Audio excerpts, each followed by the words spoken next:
All right, so we'll talk a little bit about the machine real quick. Obviously, this is a Woodward Fab hot rod power hammer. Basically, it's a rebranded Metal Master machine. If you've been watching any metal shaping videos from the Australian folk on YouTube, you've probably seen that Metal Master is like the primary equipment brand that a lot of people in Australia seem to use. This is just a rebranded machine from them. They're made in China. It's an affordable entry point for getting into this kind of work. But for the amount of tooling and stuff that it comes with, it's a good start to get you going and give you a lot of capabilities.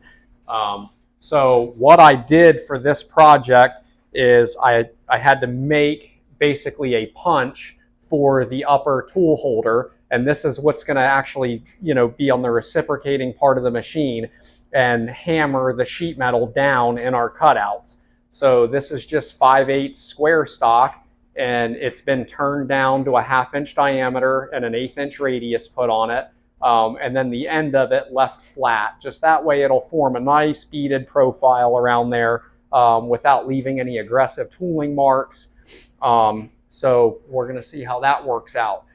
Now for the lower tool area, obviously you're going to need something to set your wooden buck on to hammer against. So I had some 1/4 inch drop left over from another project. This piece is roughly 8 by 12. I was like, hey, that kind of works. I don't even have to cut anything. So I cut another piece of the 5/8 square stock, and we just TIG welded it on here, being mindful that we're going to keep this straight. Obviously you need your table to be plumb and level. That way your hammering is consistent. You don't want the table going uphill or something crazy like that. So basically this slides down in the lower tool holder, and this will adjust our height. So this is going to control how far we're hammering down into the panel, and then our upper tool will get in there, and that'll get tightened down with the spanner.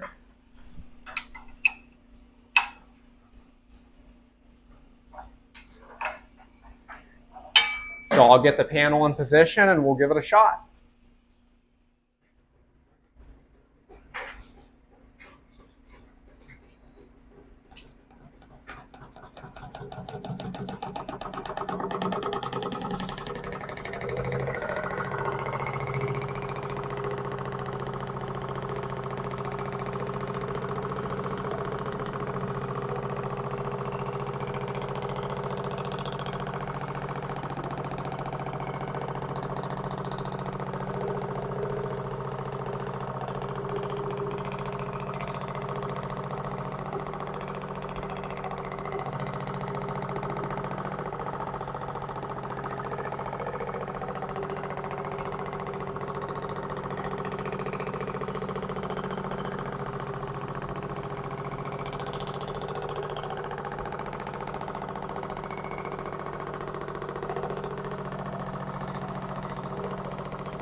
So on a traditional pullmax machine, you would have 3 adjustable stroke settings to where you'd be able to set your tooling depth, run it on the smallest stroke, run it up to medium stroke, and then the final stroke. And you want to try to make those adjustments with the machine running to where you're not going to get like coining marks and stuff in here.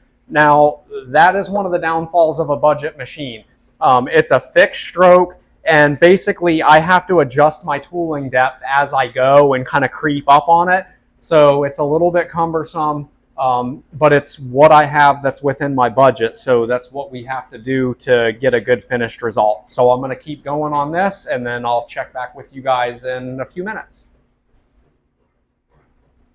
So what I've kind of found that works here is, I'll set my tooling depth to where it just contacts the material, and I'll come down here on the adjuster wheel and I'll just go a half turn and do a couple passes, and a half turn and do a couple passes.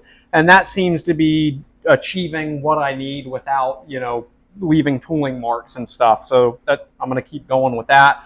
Hopefully this here is going to be our final pass. So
All right, guys, moment of truth. I got all the bolts out.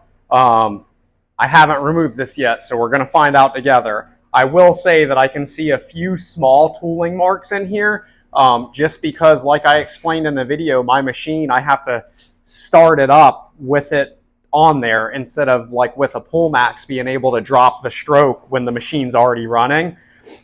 So anywhere that I stopped and started, you can see a slight tool mark. Which I'll be able to get that out with a hammer and dolly, but maybe in the future I'll have to start with the tooling inboard on the panel, and that's something I'm going to have to play with.